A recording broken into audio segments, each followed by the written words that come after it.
আসসালামু আলাইকুম রহমতুল্লাহি ওয়া সম্মানিত দর্শক, বাংলাদেশের সাবেক প্রধানমন্ত্রী শেখ হাসিনা এখন দিল্লিতে ভারত সরকারের রাষ্ট্রীয় মেহমান রূপে সেখানে আছেন এবং তিনি সেখানে যেভাবে রয়েছেন এমন রাষ্ট্রীয় গুরুত্ব নিয়ে ভারত সৃষ্টির পর কখনোই কোনো বিদেশি মেহমান ভারতে থাকেনি। চীনের সঙ্গে জিদাজিদি করে তিব্বতের দালাই লামাকে ভারত আশ্রয় দিয়েছে এবং চীনের সঙ্গে জিদাজিদি করে পশ্চিমা দুনিয়া তাকে যাকে বলা হয় বৌদ্ধদের অবিসংবাদিত নেতারূপে গ্রহণ করেছে। কিন্তু দালাই লামার ব্যাপারে ভারতের সকল রাজনৈতিক দলগুলো, মিডিয়াগুলো কখনোই এখন শেখ হাসিনার পক্ষে যে অবস্থান নিয়েছে তার 100 ভাগের 1 ভাগও তারা সেই সমর্থন ব্যক্ত করেনি।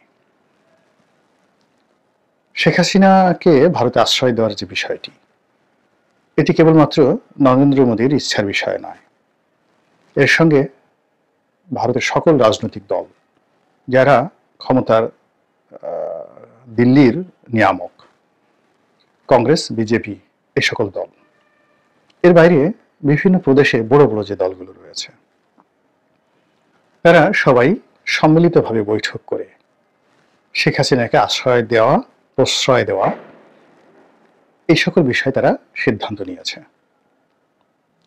তারপর এই শেখ হাসিনার সঙ্গে ভারতের সম্পর্ক, আওয়ামী লীগের সঙ্গে ভারতের সম্পর্ক এবং এই মুহূর্তে ডক্টর ইউনূসের সাথে ভারতের অসম্পর্ক, খারাপ সম্পর্ক, এবং ডক্টর মোহাম্মদ ইউনূসের এই সময়টি কেন ভারতের জন্য ভয়ঙ্কর, বিপজ্জনক, তা নিয়ে অবিরতভাবে ভারতীয় গণমাধ্যম যে প্রচার চালাচ্ছে, প্রোপাগান্ডা চালাচ্ছে এবং ইতিমধ্যে তারা বেশ কিছু গুরুত্বপূর্ণ সিদ্ধান্ত নিয়েছে।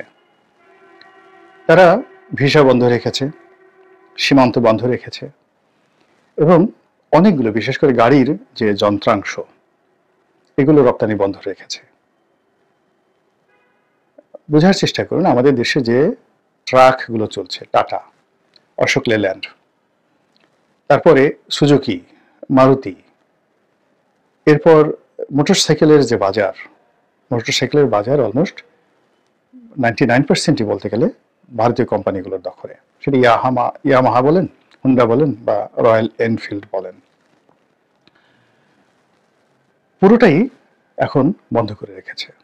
এরপর আমাদের দেশে যে ইলেকট্রনিক্স মার্কেটগুলো আছে, সেই ইলেকট্রনিক্স মার্কেটের বড় বড় যে ব্র্যান্ডগুলো, আমেরিকান ব্র্যান্ড যেমন ওয়ার্লপুল আছে, ইভেন কোরিয়ান ব্র্যান্ডগুলো, চাইনিজ ব্র্যান্ডগুলো, তারাও অনেক প্রোডাক্ট এখন দিল্লি থেকে বা হলদিয়া বন্দর থেকে শিপমেন্ট হয়ে বাংলাদেশে আসছে। তো এই জিনিসগুলোতে তারা বাধা সৃষ্টি করেছে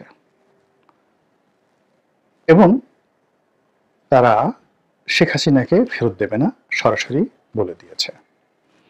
এখন এই বিষয়গুলো নিয়ে আমাদের দেশে খুব গুরুগম্ভীর সিরিয়াস আলোচনা হচ্ছে না। আমাদের দেশে কি নিয়ে আলোচনা হচ্ছে? সমন্বয়করা কয় দফা ঘোষণা করলেন, তারা সংবিধানকে কিভাবে ছুঁড়ে ফেলে দিবেন, তারা কিভাবে গণভবন থেকে শেখ হাসিনাকে তাড়িয়েছেন, কিভাবে তারা হাইকোর্টের বিচারপতিদেরকে পদত্যাগ করতে বাধ্য করেছেন এবং কিভাবে তারা আগামীতে ডক্টর মোহাম্মদ ইউনূসের উপর নিয়ন্ত্রণ প্রতিষ্ঠা করবেন এবং কিভাবে বঙ্গভবন থেকে জনাব চুপ্পু সাহেবকে তাড়াবেন, এই বিষয়গুলো নিয়ে পক্ষে বিপক্ষে নানা আলাপ আলোচনা হচ্ছে। এর বাইরে কিছু অতিরিক্ত কল্পনাপ্রসূত বিষয় দিয়ে আলোচনা হচ্ছে। পাকিস্তানের সঙ্গে বাংলাদেশের সম্পর্ক এবং পাকিস্তানের সাহায্য নিয়ে, সহযোগিতা নিয়ে আমরা কিভাবে ভারতকে মোকাবেলা করব, আমাদের মিলিটারি শক্তি কি করে ভারতের সাথে ভবিষ্যতে যুদ্ধ করবে এবং আমাদের ইয়াং ফোর্স, তাদেরকে মিলিটারি ট্রেনিং দিয়ে কিভাবে ভারতের মুখোমুখি আমরা দাঁড় করাবো, এগুলো নিয়ে রিটায়ার্ড আর্মি অফিসারদের মধ্যে অনেক নামকরা জেনারেল তারা প্রতিনিয়ত বক্তব্য দিচ্ছে এবং বাংলাদেশে কালেমার পতাকা, লা ইলাহা ইল্লাল্লাহু মুহাম্মাদুর রাসূলুল্লাহ, এই কালেমার পতাকা উড়ছে পথ করে এবং ফিলিস্তিনি জনগণের পক্ষে এখানে যুদ্ধ করার জন্য একটা বিরাট জনমত তৈরি হয়ে গেছে এবং যারা ধর্মীয় সংগঠন রয়েছেন তারা নিজেরা আলোচনা করছেন যে আল্লাহ রাসূল হুজুর পাক সাল্লাল্লাহু আলাইহি ওয়াসাল্লাম যে হিন্দুস্থানে মুসলমানদের যে বিজয় সূচিত হবে, গাজওয়াতুল হিন্দ, এটি যে ইঙ্গিত দিয়েছেন ওটি শুরু হয়ে গেছে এবং এটি বাংলাদেশ থেকে শুরু হবে এবং বাংলাদেশ থেকে এটা সোজাসুজি দিল্লি হয়ে, আফগানিস্তান হয়ে, পাকিস্তান হয়ে একেবারে বাইতুল মুকাদ্দাস পর্যন্ত পৌঁছে এরপরে মক্কা মদিনা পর্যন্ত পৌঁছে যাবে। তো বোঝার চেষ্টা করুন, 18 কোটি মানুষের মধ্যে যদি এটা বিরাট অংশ এইভাবে চিন্তা ভাবনা করে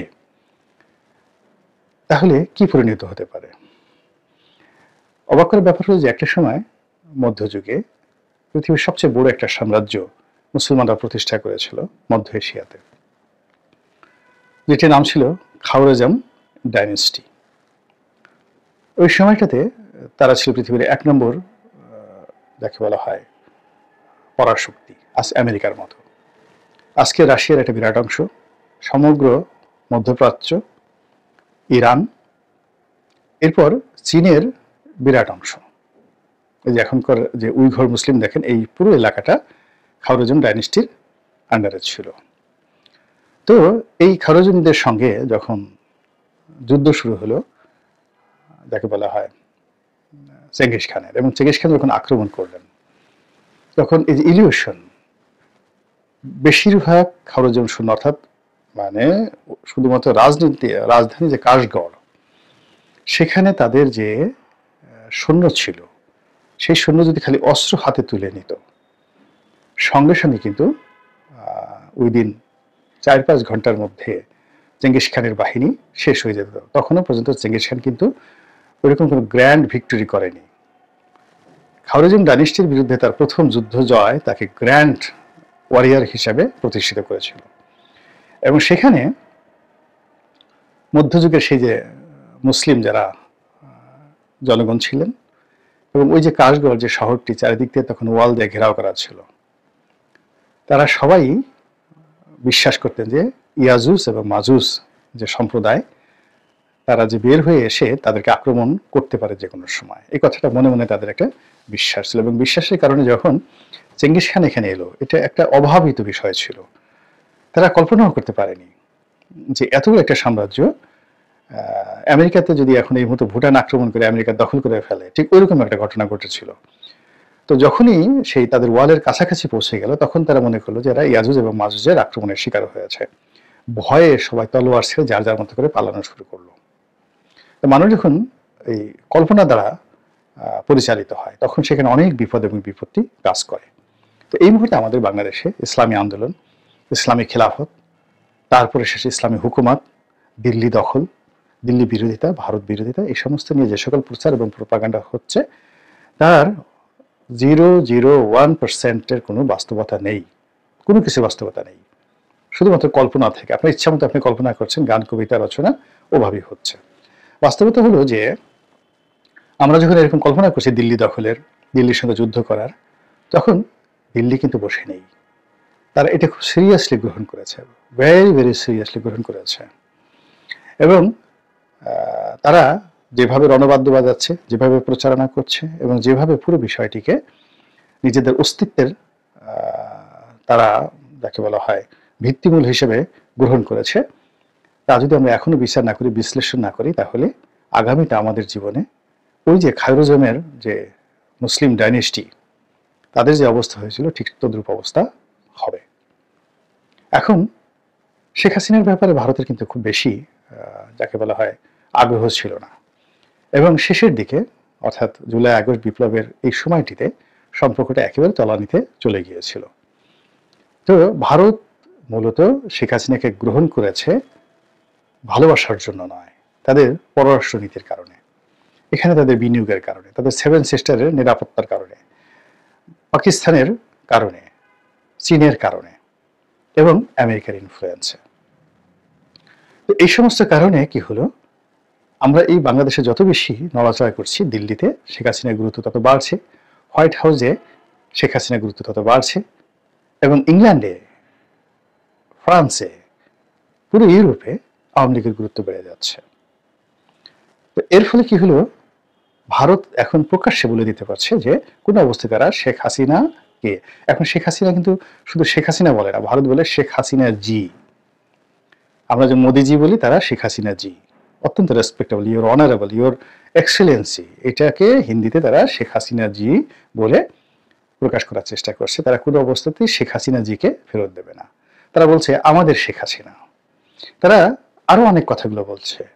তো এই বিষয়গুলোকে কগনিজেন্সে নিতে হবে। আমি এখানে বলছি 7টি কারণে তারা শেখ হাসিনাকে ফেরত দেবে না। প্রথম কারণ হলো যে তারা যদি শেখ হাসিনাকে ফেরত দেয়, প্রথমত ভারতে মনে হবে যে ভারত একটা দুর্বল রাষ্ট্র এবং বাংলাদেশের ভয় তারা ভীত সন্ত্রস্ত হয়ে শেখ হাসিনাকে ফেরত দিল, যেটি তারা কখনোই করবে না। 2 নম্বর হলো যে শেখ হাসিনার কাছে তাদের অনেক গুরুত্বপূর্ণ রেকর্ড আছে। গত 15 বছর ধরে তার সাথে শেখ হাসিনার যে লেনদেন হয়েছে ভারতের সঙ্গে, কূটনৈতিক লেনদেন, অর্থনৈতিক লেনদেন, ব্যবসা বাণিজ্য, আরো অনেক কিছু। তো শেখ হাসিনা যদি বাংলাদেশে আসেন এবং তার বিচার যদি হয় এবং তিনি যদি এই বিষয়গুলো যদি বলে দেন, তাহলে এটি ওয়াটার গ্রেট যে কেলেঙ্কারি ছিল, আমেরিকার ওয়াটার গেট কেলেঙ্কারি, তার চেয়ে নির্মম কেলেঙ্কারি, মোদী কেলেঙ্কারি, অমিত শাহ কেলেঙ্কারিতে পরিণত হবে। এই জিনিসগুলো কোনো অবস্থাতে ভারত করতে চাচ্ছে না। 3 নম্বর হলো যে ভারত একমাত্র বাংলাদেশ ছাড়া এই মুহূর্তে দক্ষিণ পূর্ব এশিয়াতে তার কোথাও কোনো অস্তিত্ব নেই। এবং নেপালে তার যে সমস্যা হয়েছে, শ্রীলঙ্কাতে যে সমস্যা হয়েছে, মালদ্বীপের সমস্যা হয়েছে, কিন্তু ওটার আফটার ইফেক্ট ভারতীয় ভূখণ্ডে প্রভাব বিস্তার করবে না। কিন্তু বাংলাদেশে যদি অ্যাবসলিউটলি ভারত বিরোধী একটা শক্তি এখানে ক্ষমতায় বসে যায় এবং এখানে যদি চীন ঢুকে যায়, পাকিস্তান ঢুকে যায়, তাহলে পুরো ভারত খণ্ড বিখণ্ড হয়ে যাবে। ফলে তারা এই ঝুঁকি নেবে না, কোনো অবস্থাতে নেবে না। প্রয়োজন বলে তারা ইনসার্জেন্সি করবে, তারা আরো মানে আত্মঘাতী অনেক কিছু করবে, পুরো তছনছ করে দেবে, তারা পোড়ামাটি নীতি গ্রহণ করবে, কিন্তু কোনো অবস্থাতে এই কাজ করবে না। অর্থাৎ আমরা মজুদ যে সফলতা দেখিয়েছেন, শ্রীলঙ্কাতে যে ঘটনা ঘটেছে, এটা বাংলাদেশের ক্ষেত্রে তারা ঘটতে দেবে না। এরপরে 4 নম্বর হলো যে নিউ ওয়ার্ল্ড অর্ডার বলতে যা বোঝায়, অর্থাৎ এখানে খ্রিস্টবাদ, ইহুদিবাদ এবং খ্রিস্টবাদ এবং ইহুদিবাদের যে প্রভাব পশ্চিমারা করতে চাচ্ছে, এটা ভারতের সঙ্গে ভালো সম্পর্ক তাদের, কিন্তু তার সঙ্গে সঙ্গে ভারত তাদের হিন্দুইজম সম্পর্কে কিন্তু ভীষণ রকমভাবে সেন্সিটিভ। এবং ভারত এখন একটা হিন্দু রাষ্ট্র হিসেবে নিজেদেরকে পরিচয় দিচ্ছে। তাদের দেশে কোটি কোটি খ্রিস্টান রয়েছে, বিভিন্ন ধর্মের 12,000-এর মতো ধর্ম রয়েছে এবং প্রায় 11,000-এর মতো ভাষা রয়েছে। এমন ভাষা 11,000, 1100 নয়, যে ভারতের 140 কোটি লোকের মধ্যে এমন লোক আছে 2 জন মাত্র মানুষ তারা পরস্পরের সাথে কথা বলে, এরকম একটা ভাষা আছে ভারতে। তো এরকম একটা বর্ণবৈচিত্র্যময় দেশ, সেখানে বাংলাদেশে যদি পশ্চিমাদের যে মিশন, অর্থাৎ এখানে যদি একটা খ্রিস্টান রাষ্ট্র গঠিত হয়ে যায়, যেটা তারা চক্রান্ত করছে, এবং এটা যদি তারা সফল হয়ে যায়, তাহলে ভারত এরকম অসংখ্য খ্রিস্টান রাষ্ট্র, অসংখ্য বৌদ্ধ রাষ্ট্র, অসংখ্য সেই যাকে বলা হয় দলিত সম্প্রদায়ের রাষ্ট্র তৈরি হয়ে যাবে, খণ্ড বিখণ্ড হয়ে যাবে ব্রিটিশ জমানার মতো। এটা ভারত কখনোই হতে দেবে না। গেল 4।